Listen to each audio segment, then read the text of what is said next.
Ramakrishna Reddy party ఆఫీస్లోకి రావద్దంటమే కాకుండా ఆయన కోటరీలో ఆయన చెంచాగాళ్లతో ఏం మాట్లాడించినాడు.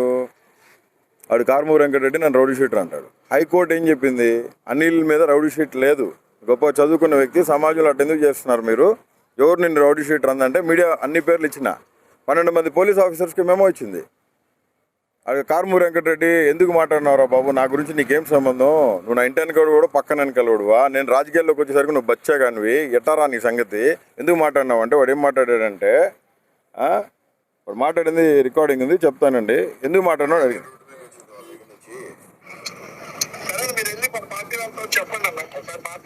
అంటే ఏమని మాట్లాడాలి, మీ మీద కంప్లైంట్ ఇవ్వమంటారా?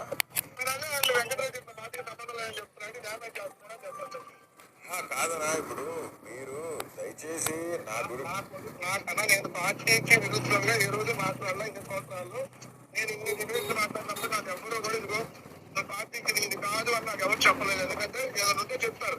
అంటే మీకు గైడ్ లైన్స్ ఉన్నాయనా, బోరుగడ్డ అనిల్ కుమార్ మన పార్టీ కాదు, నువ్వు మాట్లాడు, వారికి మనకు సంబంధం మీకు ఎవరైనా చెప్పారా? నేను అందుకే అడగండి అన్న, గైడ్ లైన్స్ ఉన్నాయా లేదా మీరే ఒకసారి అడగండి. కాదన్నా, మీకు ఎవరైనా చెప్తే చెప్పండి, నేను మీరే ఒకసారి అడగండి అన్న. కాదన్నా, మీరే ఒకసారి అడగండి. మీకు గైడ్ లైన్స్ మా మీడియా సెల్ శ్రీహరి గారు చూస్తారు, ఓకేనా, పెద్దలు గారు మెయిన్, మీరు ఒకసారి అడగండి. అవునన్నా, సజ్జలో మీకు చెప్పినారా పార్టీ అనిల్కి మనకి? మీరు అడగండి అన్న, మీరు చెప్పండి ఒకసారి. ఇప్పుడు నాకు మీరు క్వశ్చన్ ఏంటి కాదన్నా, ఎందుకంటే మీరు నన్ను క్వశ్చన్ చేసినప్పుడు అలా అడగండి. మీకు మీరు పార్టీలో మీకు ఇవన్నీ వాళ్ళే చూస్తారు అంటున్నారు కానీ వాళ్ళకే చెప్పండి. మరి ఏంటంటే ఇట్లా చెప్పిన డ్యామేజ్ చేయడం ఏంటి, నేను పార్టీ మనిషిని అయితే కాదని ఎట్లా చెప్తారు వాళ్ళు అని మీరే అడగండి. అప్పుడు నాకు కమిటీ ఫోన్ చేస్తారు కదా, ఆ టాపిక్ ఏదో తిడతారు కదా. అంటే జగనన్నకు భారతమ్మకి చెప్పి మీకు ఫోన్ చేపించి అట్లా మాట్లాడుతుంది చెప్పించాలి మీకు, అంతేనా? నేను నాకు పర్లేదమ్మా, మీ పార్టీలో ఎవరు ఇప్పుడు మీ పార్టీలో అన్ని వాళ్ళే చూస్తారని చూస్తారు కదా.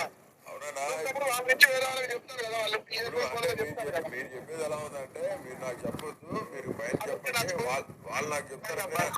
ఇప్పుడు జగనన్న మీకు చెప్పాలా లేదా భారతం మీకు ఫోన్ చేసి చెప్పాలా, అంతేనా? నేను అసలు మీరు నాకు ఫోన్ చేసేది అడగటమే రాంగ్ అంటున్నా. ఏం రాంగ్? మీరు నాకు సంబంధం లేదు పార్టీ కదా, ఎవరో చెప్తారు కదా, అడగటమే రాంగ్ అంటుంది. అవునన్నా, ఇప్పుడు మీరు మాట్లాడారు కాబట్టి అడుగుతున్నా. అది మీరు నా మీద ఉంటే మీరు వాళ్ళ దగ్గర చెప్పండి అన్న, వాళ్ళ దగ్గర చెప్తే వాళ్ళ గైడ్ లైన్స్ ప్రకారం పనిచేస్తున్నాయి. పార్టీ గైడ్ లైన్స్ దాటి నా వ్యక్తిగత నిర్ణయాలు ఏది నేను ఏదో తీసుకోవడం నాకు అవసరం ఏమవుతుంది. సో అందుకని మీరు అడగండి, మీరు చెప్పించండి. మా మనిషి గారి బాధ్యత చెప్పింది, లేకపోతే మా మనిషి అని చూస్తాం ఏమన్నా దాంట్లో. క్లియర్గా అతను చెప్పింది ఏంది రికార్డింగ్లో, పూడి శ్రీహరి అనేవాడు చెప్పిండు, సజ్జల అనేవాడు చెప్పిండు, వాళ్ళు చెప్తే వాళ్ళ ఇన్స్ట్రక్షన్స్ బట్టి నేను మాట్లాడినా అన్నాడు. నేను రౌడీ షీటర్నంట. బోరుగడ్డ అనిల్ కుమార్ అనేవాడు లండన్లో పీజీ చేసినాడు. మా నాన్న చనిపోయినాక నేటికి వచ్చి జగన్మోహన్ రెడ్డి గారి కోసం కష్టపడినా. సెంట్రల్ రాజకీయాల్లో, కేంద్ర రాజకీయాల్లో కీలకమైన వ్యక్తిగా ఉండి కేంద్ర మంత్రులు నా ఇంటికి వచ్చిపోతారు. నేను జగన్మోహన్ రెడ్డి గారికి దగ్గర అత్యంత సమీపమైన మనుషులం కాబట్టి అన్న కోసం రాజశేఖర రెడ్డి గారి సమాధి కాడికి పోయి మాటిచ్చిన, నీ కొడుకుని ముఖ్యమంత్రి చేసేదాకా నీ కొడుకుతోనే ఉంటానయ్యా, నీ కొడుకు నీకు మళ్ళీ పరిపాలన చేయాలా, నీకంటే ముందు 100 అడుగులేసి పరిపాలన చేయాలని.